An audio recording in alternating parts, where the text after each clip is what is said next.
السلام عليكم ورحمة الله وبركاته. الحمد لله رب العالمين والصلاة والسلام على رسوله الأمين وعلى آله وصحبه أجمعين أما بعد. പ്രിയമുള്ളവരെ, അല്ലാഹുവിന്റെ വിധിവിലക്കുകൾ സൂക്ഷിക്കണമെന്ന് പ്രത്യേകം ഉണർത്തുന്നു.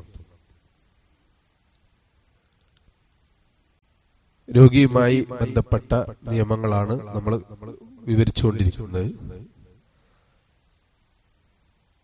അതില് രോഗമുണ്ടാകുന്ന സമയത്ത് പ്രാർത്ഥിക്കണമെന്നും രോഗവേദനയുള്ള സമയത്ത് ശരീരത്തിൽ എവിടെയാണോ വേദനിക്കുന്നതെങ്കിൽ ആ വേദനയുള്ള ഭാഗത്ത് കൈവച്ചുകൊണ്ടുള്ള പ്രാർത്ഥനയാണ് നമ്മൾ അവസാനമായി ഇന്നലെ വിവരിച്ചിരുന്നത്. അതേപോലെ തന്നെ ശ്രദ്ധിക്കേണ്ട മറ്റൊരു കാര്യമാണ് രോഗിക്ക് നഖം വെട്ടിക്കൊടുക്കലും അതേപോലെ കക്ഷത്തിലെയും പിന്നെ മീശ വെട്ടുക, ഗുഹ്യസ്ഥാനത്തെ രോമെടുക്കുക, ഇതൊക്കെ രോഗി ശ്രദ്ധിക്കേണ്ട ഒരു കാര്യമാണ്. കാരണം ചിലപ്പോ അങ്ങനെ നീണ്ടുപോകാറുണ്ട്. അത്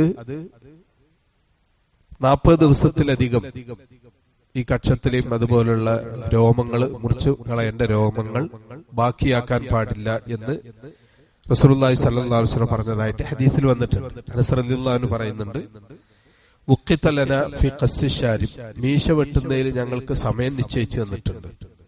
വതഖലീമിൽ അൽഫാർ, നഖം മുറിക്കുന്നതിലും വനത്ഫിൽ ഇബ്ത്, കക്ഷത്തിലെ രോമം പറിക്കുന്നതിലും വഹൽഖിൽ ആന, ഗുഹ്യരോമം വടിച്ചു കളയുന്നതിലും അല്ലാ നത്രുക അക്സറ മിൻ 40 ലൈല, 40 ദിവസത്തിലധികം ഇത് ഉപേക്ഷിക്കാൻ പാടില്ല എന്ന് ഞങ്ങൾക്ക് സമയം നിശ്ചയിച്ചു തന്നിട്ടുണ്ട് എന്ന് ഇമാം മുസ്ലിം ഉദ്ധരിക്കുന്നത് സഹിയായ ഹദീസാണ്.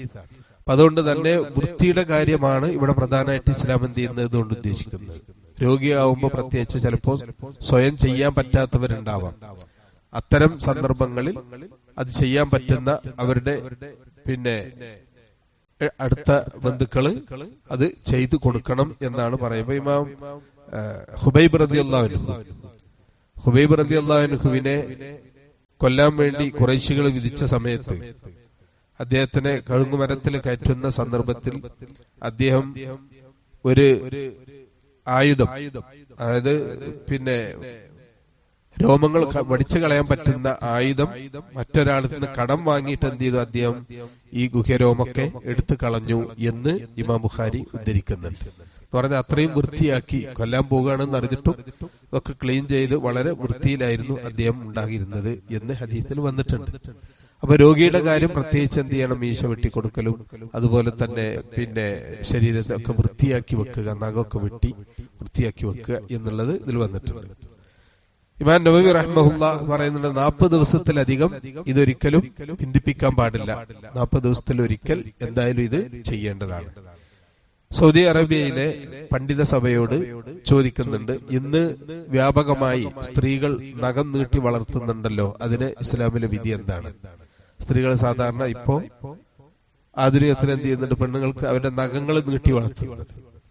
അതിനെ കുറിച്ച് പറഞ്ഞ ലാ യജൂസു തത്വീലുൽ അദ്ഫാർ, മുസ്ലിമിനെ സംബന്ധിച്ചിടത്തോളം നഖം നീട്ടി വളർത്താൻ പാടില്ല. ലിഅന്ന ഹാദാ മുഖാലിഫു ലിസുന്നൽ ഫിത്ർ, ഫിത്രിയായ പ്രകൃതിപരമായിട്ട് അള്ളാഹു നമുക്ക് നിശ്ചയിച്ചു തന്നിട്ടുള്ള നബി സല്ലല്ലാഹു അലൈഹി വസല്ലം പഠിപ്പിച്ചു തന്ന ആ സുന്നത്തിന് എതിരാണ്. അതുകൊണ്ട് അത് ചെയ്യാൻ പാടില്ല എന്നാണ് അവിടുന്ന് ഫത്വ നൽകിയിട്ടുള്ളത്. അപ്പൊ നഖം ഏത് നിലക്കാണെങ്കിലും വളർത്താൻ പാടില്ല. കാരണം അത് പല രോഗങ്ങളും മാത്രമല്ല, പിന്നെ അതുകൊണ്ടുള്ള ദോഷങ്ങളൊക്കെ നമുക്ക് അറിയാവുന്നതാണ്. അതേപോലെ രോഗിക്ക് ഇഷ്ടമില്ലാത്ത ഭക്ഷണം നിർബന്ധിച്ച് കഴിപ്പിക്കരുത് എന്നാണ് നബി സല്ലല്ലാഹു അലൈഹി വസല്ലം പറഞ്ഞത്, ലാ തുക്രിഹു മർളാക്കും അലാ തആം, പിന്നെ നിങ്ങളുടെ രോഗികളെ നിങ്ങൾ ഭക്ഷണം കഴിക്കാൻ വേണ്ടി നിർബന്ധിക്കരുത്. എന്നാല് ചില രോഗത്തിന് ഭക്ഷണം കഴിക്കൽ അനിവാര്യമായിരിക്കും. അപ്പൊ അത്തരം സന്ദർഭങ്ങളിൽ എന്ത് ചെയ്യണം, അവർക്ക് പിന്നെ ഭക്ഷണം കഴിപ്പിക്കുകയും ചെയ്യാം. എന്തായാലും നബി സല്ലല്ലാഹു അലൈഹി വസല്ലം പറഞ്ഞു, ഫഇന്നല്ലാഹ തആല യുതഇമുഹും വയസ്ഖീഹിം, അല്ലാഹു അവർക്ക് ഭക്ഷണവും പാനീയവും കൊടുത്തുകൊണ്ടിരിക്കുന്നുണ്ട് എന്ന് പറഞ്ഞാൽ അവർക്ക് അതിനുള്ള ശക്തി ഇതൊക്കെ നൽകുന്നുണ്ടാവും. അപ്പൊ നിർബന്ധിച്ച് അവരെന്ത് ചെയ്യേണ്ട, കഴിപ്പിക്കേണ്ട ആവശ്യമില്ല. എന്നാൽ കുട്ടികളെ പോലുള്ള ആളുകളാണ് അവർ ഭക്ഷണം കഴിക്കാതിരിക്കാൻ ശാഠ്യം പിടിക്കുകയാണെങ്കിൽ അതിന് കഴിപ്പിക്കുന്നതിന് വിരോധമല്ല എന്നും അതിനെക്കുറിച്ച് പണ്ഡിതന്മാര് പറയുന്നുണ്ട്. അതേപോലെ തന്നെ ഒരു എത്ര പ്രയാസപ്പെടുകയാണെന്നുണ്ടെങ്കിലും മരണത്തെ നമ്മൾ ആഗ്രഹിക്കാൻ പാടില്ല. ഒന്ന് മരിച്ചു കിട്ടിയെങ്കിൽ എന്നൊരിക്കലും കൊതിക്കാൻ പാടില്ല. എന്തു തന്നെ പ്രയാസമാണെങ്കിലും എത്ര വേദന ഉണ്ടെങ്കിലും ഞാൻ മരിക്കണം എന്ത് ചെയ്യരുത്, ഒരിക്കലും ആഗ്രഹിക്കാൻ പാടില്ല. കാരണം മരണത്തോടുകൂടി എല്ലാം തീർന്നു എന്ന് പറയുന്നവരാണ് യഥാർത്ഥത്തിൽ മരിച്ചു കിട്ടിയാൽ മതി എന്ന് പറയുന്നത്. മരണം നമ്മളെ സംബന്ധിച്ചിടത്തോളം മരണം മുതലാണ് നമ്മുടെ ജീവിതം തുടങ്ങുന്നത്. അതുകൊണ്ട് തന്നെ മരിച്ചു കിട്ടിയാൽ മതി എന്ന് പറയാൻ പാടില്ല. അനസ് ബിൻ മാലിക് റളിയല്ലാഹു അൻഹു പറയുന്നുണ്ട്, നബി സല്ലല്ലാഹു അലൈഹി വസല്ലം പറഞ്ഞു, ലാ യതമന്നയന്ന അഹദുകുമുൽ മൗത മിൻ ദുരിൻ അസാബഹു. ഒരാൾക്ക് ബാധിച്ച വിപത്ത് കാരണം ഞാനൊന്ന് മരിച്ചെങ്കിൽ എന്ന് ആഗ്രഹിച്ചു പോകരുത്. ഫഇൻകാന ലാബുദ്ദ ഫാഇലൻ, ഒരാൾക്ക് അത്രയും പ്രയാസങ്ങളുണ്ട്, ഒന്ന് മരിച്ചു കിട്ടിയാൽ മതി എന്ന് ചെയ്യൽ നിർബന്ധമാണെങ്കിൽ ഫൽയഖുൽ, അവൻ പറയട്ടെ, അല്ലാഹുമ്മ അഹ്യിനി മാ കാനത്തിൽ ഹയാതു ഖൈറൻ ലി, അല്ലാഹു എനിക്ക് ജീവിതമാണ് ഉത്തമമെങ്കിൽ എന്നെ നീ ജീവിപ്പിക്കണമേ. വതവഫനി ഇദാ കാനത്തിൽ വഫാതു ഖൈറൻ ലി, എനിക്ക് മരണമാണ് ഉത്തമമെങ്കിൽ എന്നെ മരിപ്പിക്കണേ. ഞാൻ ഈ അവസ്ഥയിൽ ജീവിക്കുന്നതാണ് എനിക്ക് നല്ലതെങ്കിൽ എന്നെ ജീവിപ്പിക്കണേ, മരിക്കുകയാണ് നല്ലതെങ്കിൽ എന്നെ മരിപ്പിക്കണേ. അപസ്മാരം ഉണ്ടായ സ്ത്രീ നബിയോട് വന്ന് ചോദിച്ചല്ലേ, എനിക്ക് വേണ്ടി എന്റെ അസുഖം മാറാൻ വേണ്ടി പ്രാർത്ഥിക്കണം. അവർ നബി സല്ലല്ലാഹു അലൈഹി വസല്ലം പറഞ്ഞത് ഇൻശിഅതി സബർതി, ക്ഷമിക്കുകയാണെന്നുണ്ടെങ്കിൽ അതാണ് ഏറ്റവും ഖൈറ്, അതിന് അത്രയും കൂലിണ്ട്. അപ്പൊ ആ സഹാബി വരെ പറഞ്ഞു, എന്നെ ഔറത്ത് വെളിവാകാതിരിക്കാൻ വേണ്ടി പ്രാർത്ഥിക്കണം. അപ്പൊ അതേപോലുള്ള നമുക്ക് ജീവിക്കാണ് ഖൈറ് എന്നുള്ളതാണെങ്കിൽ എന്നെ ജീവിപ്പിക്കണേ എന്ന് പറയാന്നല്ലാതെ, മരണാണ് ഖൈർ എന്നുണ്ടെങ്കിൽ എന്നെ മരിപ്പിക്കണേ എന്ന് പറയാന്നല്ലാതെ ഞാനൊന്ന് മരിച്ചു കിട്ടിയെങ്കിൽ എന്നൊരിക്കലും ആഗ്രഹിക്കാൻ പാടില്ല എന്നുള്ളതാണ്. ഒരിക്കലും ഒരാൾ ഇമാം അഹ്മദ് ബിൻ ഹംബൽ റഹ്മഹുള്ളയുടെ അടുത്ത് കയറി ചെല്ലുകയാണ്. ഇമാം അഹ്മദ് ബിൻ ഹംബൽ രോഗിയായിട്ട് കിടക്കുകയാണ്. അതായത് നമ്മൾ അരുതാത്ത ഒരു കാര്യം പറയാൻ പാടില്ല. നമ്മൾ എന്ത് പറയുകയാണെങ്കിലും അതിനൊക്കെ പഠിച്ചവൻ രേഖപ്പെടുത്തി വെക്കുന്നുണ്ട്. രോഗിയുടെ പ്രാർത്ഥന പ്രത്യേകിച്ച് സ്വീകരിക്കപ്പെടും. കാരണം എന്താണ്, അവരാ സമയത്ത് അത്രയും ആത്മാർത്ഥത ഉണ്ടാവും.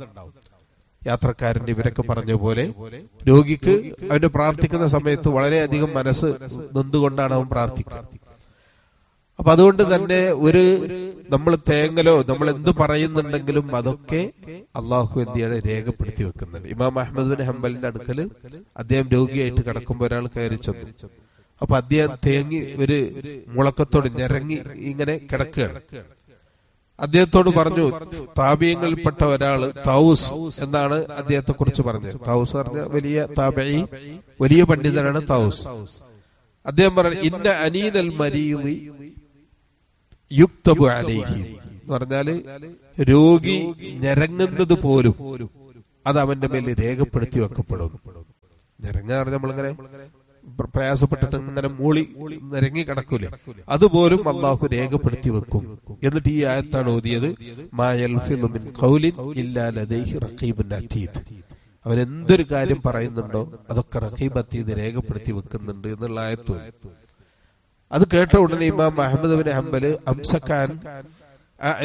അംസക്ക എന്താ പറഞ്ഞത് എന്ന് പറഞ്ഞിട്ടുണ്ടെങ്കിൽ എല്ലാം നിർത്തി, ആ മുളക്കൊക്കെ നിർത്തിയിട്ട് പിന്നെ മൗനമായിട്ട് കടന്നു എന്നാണ് പറയുന്നത്. അപ്പൊ ആ ഞരങ്ങല് പോലും നമുക്ക് എന്ത് ചെയ്യാൻ പിന്നെ അള്ളാഹുവിന്റെ അടുക്കല് കണക്കാക്കപ്പെടും എന്നുള്ള നിലക്കാണ് പറയുന്നത്. എന്നാൽ ഒരാൾക്ക് അതിലൊരു ആശ്വാസമുണ്ട്, വേദന സമയത്ത് അങ്ങനെ ഞരങ്ങുന്നതുകൊണ്ട് ആശ്വാസം ഉണ്ടെങ്കിൽ അതിന് വിരോധമല്ല എന്നാണ് പണ്ഡിതന്മാർ അതിനെ കുറിച്ച് പറഞ്ഞിട്ടുള്ളത്. അതേപോലെ അത്യാവശ്യ ഘട്ടങ്ങളിൽ സ്ത്രീക്ക് പുരുഷനെയും പുരുഷന് സ്ത്രീയെയും ചികിത്സിക്കുന്നത് ഇസ്ലാം എന്ത് ചെയ്യുന്നുണ്ട്, അനുവദിക്കുന്നുണ്ട്. അപ്പോ അത് ലേഡീസ് ഡോക്ടറാണ്, അദ്ദേഹത്തെ കാണാൻ പോകാൻ പാടില്ല എന്നൊക്കെ പറയുന്നത് ഇസ്ലാം ഒരിക്കലും എന്തല്ല, അനുവദിക്കുന്നില്ല. സ്ത്രീ ആണെങ്കിലും പുരുഷനാണെങ്കിലും പരസ്പരം ചികിത്സിക്കുന്നത് ഇസ്ലാം അനുവദിക്കും. റുബയ്യ ബിൻതു മുഅവ്വിദ് എന്ന് പറയുന്ന പിന്നെ സഹാബി വനിത, അവര് പറയുന്നത്, കുന്ന മഅൻ നബി സല്ലല്ലാഹു അലൈഹി വസല്ലം, ഞങ്ങൾ നബി സല്ലല്ലാഹു അലൈഹി വസല്ലം കൂടെ ഉണ്ടായിരുന്നു. നസ്ഖി വനുദാവി അൽ ജർഹ, ഞങ്ങൾ മുറിവേറ്റ ആളുകൾക്ക്, യുദ്ധത്തിൽ മുറിവേറ്റ ആളുകൾക്ക് വെള്ളം കൊടുക്കാനും അവരെ ചികിത്സിക്കാനും ഒക്കെ ഞങ്ങൾ ഒപ്പം ഉണ്ടായിരുന്നു. വനറുദ്ദുൽ ഖത്ല ഇലൽ മദീന, അതിൽ കൊല്ലപ്പെട്ട ആളുകളെ ഞങ്ങൾ മദീനയിലേക്ക് കൊണ്ടുപോകുമായിരുന്നു എന്നൊക്കെ ഇമാം ബുഖാരി ഉദ്ധരിക്കുന്ന ഹദീസിലുണ്ട്. അപ്പൊ സ്ത്രീയാണ് പറയുന്നത്, ഞങ്ങൾ അവിടെ യുദ്ധത്തിൽ മുറിവേൽക്കുന്ന ആളുകളെ ചികിത്സിച്ചിരുന്നത് സഹാബി വനിതയായിട്ടുള്ള റുബയ്യ ബിൻതു മുഅവ്വിദ് ഒക്കെ അതിന് പരിചരിക്കാനുണ്ടായിരുന്നു എന്ന് വന്നിട്ടുണ്ട്. അതേപോലെ തന്നെ രോഗിയെ സന്ദർശിക്കൽ, രോഗി സന്ദർശിക്കുക എന്നുള്ളത് വലിയ പ്രതിഫലമുള്ള ഒരു കാര്യമാണ്. ഒരു ദിവസം നമ്മൾ ഒരു രോഗി സന്ദർശിക്കണം എന്ന് പറയുന്ന അർത്ഥത്തിൽ വരെ പണ്ഡിതന്മാര് വിശദീകരിച്ചിട്ടുണ്ട്. നമ്മളെ വിനയവും അള്ളാഹുവിലേക്കുള്ള അടുക്കാനും പടച്ചവൻ നമുക്ക് നൽകിയിട്ടുള്ള അനുഗ്രഹം അറിയാനൊക്കെ രോഗിയെ സന്ദർശിക്കൽ, അത് കേവലം ഫോണിൽ കൂടി ഇവരെ അന്വേഷിക്കലല്ല, നേരിട്ട് പോയി കാണുന്നത് തന്നെയാണ് അതിന്റെ ഏറ്റവും പ്രതിഫലമുള്ളത്. സല്ലല്ലാഹു അലൈഹി വസല്ലം പറഞ്ഞു, ഫുക്കുൽ ആനി എന്ന് പറഞ്ഞ അടിമകളെ നിങ്ങൾ മോചിപ്പിക്കുക, വഅതഇമുൽ ജായ വിശക്കുന്നവന് ഭക്ഷണം നൽകുക, വഊദുൽ മരീദ് രോഗിയെ നിങ്ങൾ സന്ദർശിക്കുക. ധാരാളം ഹദീസുകൾ ഈ വിഷയത്തിൽ രോഗിയെ സന്ദർശിക്കുമായി ബന്ധപ്പെട്ടുള്ള. ഒരിക്കൽ ബറാഅ ബിൻ ആസിബ് റളിയല്ലാഹു അൻഹു പറഞ്ഞു, 7 കാര്യം ഞങ്ങളോട് കൽപ്പിച്ചിട്ടുണ്ട്, 7 കാര്യം വിലക്കിയിട്ടുണ്ട്. അതില് 7 കാര്യത്തിൽ ഒന്ന് കൽപ്പിച്ച കാര്യങ്ങൾ, ഒന്ന് മയ്യത്തിനെ അനുഗമിക്കലാണ്, ഇത്തിബാൽ ജനായിസ്. അതേപോലെ രോഗിയെ സന്ദർശിക്കൽ, ക്ഷണിച്ചാൽ ക്ഷണം സ്വീകരിക്കുക. ഒരാൾ നമ്മളെ ഭക്ഷണത്തിനോ മറ്റെന്തെങ്കിലും ക്ഷണിച്ചാൽ ആ ക്ഷണം സ്വീകരിക്കുക. അതേപോലെ മർദ്ദിതനായ ആളെ സഹായിക്കുക. അതേപോലെ സത്യം ചെയ്ത് ഒരു കാര്യം തീരുമാനിച്ചാൽ അത് നടപ്പിലാക്കുക. സലാം പറഞ്ഞ മടക്കുക. തുമ്മിയാല് അൽഹംദുലില്ലാ എന്ന് പറയുന്ന ആൾക്ക് യർഹമുക്കല്ലാ എന്ന് പ്രാർത്ഥിക്കുക. ഇതാണ് 7 കാര്യങ്ങൾ, കൽപ്പിച്ച കാര്യങ്ങൾ. വിലക്കിയ കാര്യങ്ങള്, ഒന്ന് സ്വർണം വെള്ളി പോലുള്ള വെള്ളിപ്പാത്രത്തിൽ കുടിക്കുക, തിന്നുക, അത് നബി വിലക്കിയിട്ടുണ്ട്. പിന്നെ സ്വർണമോതിരം ധരിക്കല്, പട്ട് ധരിക്കുക, ലുബ്സുൽ ഹരീർ. എന്നിട്ട് പിന്നെ ആ പട്ടിന്റെ 3 ഇനങ്ങളാണ് പിന്നെ പറയുന്നത്. അതായത് ദീബാജ് എന്ന് പറഞ്ഞ ഏറ്റവും മുന്തിയ പട്ട്, ഖസി എന്ന് പറഞ്ഞിട്ടുണ്ടെങ്കിൽ പിന്നെ അതും പട്ടിന്റെ ഒരു ഇനങ്ങൾപ്പെട്ട, അന്ന് അവർ ഉപയോഗിച്ചിരുന്ന ഒരു ഇതാണ്. ഇസ്തബറക്ക് എന്ന് പറഞ്ഞ നല്ല മെലിഞ്ഞ നൈസായിട്ടുള്ള മിനുസമുള്ള പട്ടിനാണ് ഇസ്തബറക്ക്. പിന്നെ ഒന്ന് 7ാമത് പറഞ്ഞ മയാസിറാണ്.